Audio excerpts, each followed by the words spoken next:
Ambiance révolutionnaire ce matin à Vézac. Article 4. La liberté consiste à pouvoir faire tout ce qui ne nuit pas à autrui. Le collectif Sauvons la Vallée s'est soigné la mise en scène et s'est coiffé de bonnets phrygiens que ses membres sont venus déposer leurs remarques auprès du commissaire enquêteur concernant le projet de contournement de Benac. Alors qu'est-ce qui se passe? C'est une révolution? Oh, pas du tout, non, c'est simplement un geste citoyen. Il y a une enquête publique qui est en cours en ce qui concerne un contournement de Benac.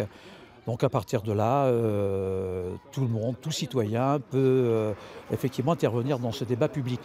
Le lieu de cette action n'a pas été choisi au hasard, puisque les opposants à la déviation ont dû passer devant le monument en hommage à Fernand Perrault, le père de Germinal, qui en son temps déjà voulait une déviation. Ça fait 30 ans que ça dure. Ça date pas d'aujourd'hui, ça fait 30 ans que ça dure la musique. Et la route est toujours pas là. Et voilà. Et donc ça veut dire que quelque part on a un peu raison. Raison ou pas, ce matin, une trentaine de citoyens ont consciencieusement transmis leurs observations quant au parcours et à l'aménagement de la déviation.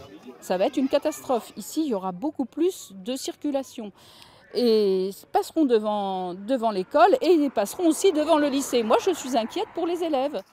En marge de la manifestation, la députée En Marche, Jacqueline Dubois, a donné des nouvelles des émissaires de Nicolas Hulot, venus aussi enquêter sur le sujet de la déviation. Ces émissaires doivent remettre un rapport au ministre.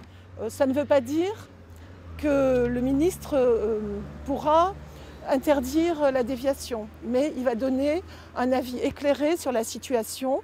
L'enquête publique, elle, se terminera le 17 octobre. Il est aussi possible de déposer ses observations via Internet sur un registre dématérialisé. 2000 remarques ont été enregistrées pour le moment.